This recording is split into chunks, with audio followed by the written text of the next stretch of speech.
etlərdən və saxlardan olan məşhur qadın sərkərdə, Türk dövlətinin hökümdarı Tomisən. Mənim adımın türkcə mənası dəmir deməkdir. Spartak soğudu övladım, valisim vardır. Mənim ərazim Arap çayında şimalda evləşir. Bəzi tarihçilər Arap çayını ilə Anqarya çayını evləşdirmişlər. Həyat yoldaşımın ölümündən sonra bu tozları tarifi olan maslagetləri başına qurdum.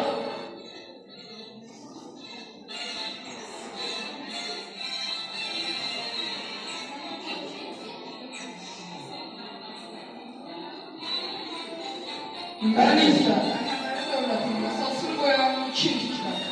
Mən elçilərimi sənə göndərirəm. Səninlə evlənmək istəyirəm. Sənin məqsədin bu yolda Maslaget çanını ələ getirməkdir. Mən sənin təşrifinə rədd cavab verirəm. Sən mənim təklifimə rədd cavab verdin. Elə isə mən öz qoşumu yığaraq Aras çayının üstündə körpü tikdirib, üstündə isə güllələr tikdirmək haqqında əmr edirəm.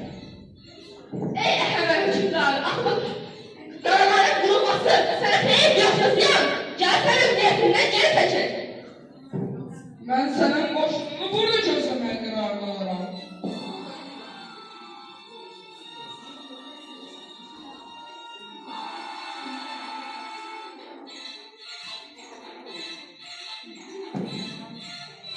Beləliklə, Sak Maslagetli qoşunları və Farslar arasında döyüş baş verdi. Döyüşlər Tomris, yəni Sak Maslagetli qoşunları Farslara qalib gəldi. Döyüşdə məğlub olan Fars hökümdarının kimisi, hain bir plan hazırlar.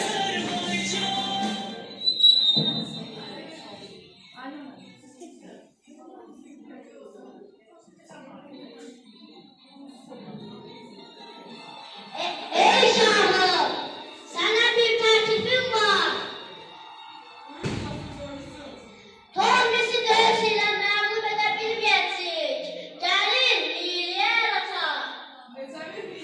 Döyüş meydanında süfrə açaq. Və süfrəyə şərab qoyaq. Tomris'in qoşunları nemətlərin üstünə atılacaq və onları asanlıqla əsir götürəcəyik.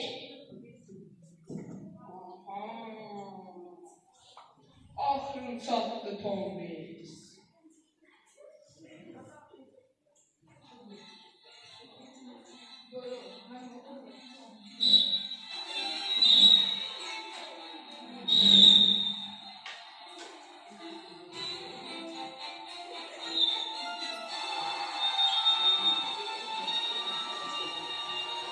Ey Tomris, mənim sənə bir təklifim var. Eşdirəm. Verən görüm. Geri çəkil. Mən öz qoşunumla bir gün içində Arasan keçəcək və geri çəkiləcəyəm. Bildim. İndi isə gedə bilərsən.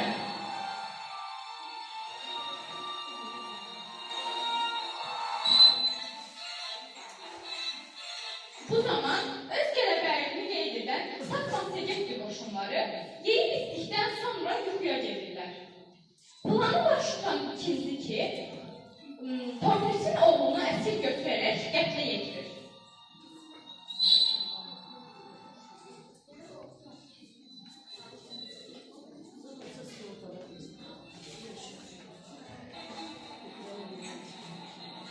Ey şahım, sənə bir xəbərim var. Gələn görün yenə nə xəbər? Maslagetlərin başçısı Tomris sənlə döyüş eləmək istəyir. Gəlsin, gəlsin, biz döyüşdən qorxmamışıq, qorxmayacaqlar. Onun da axırı oğlu kimi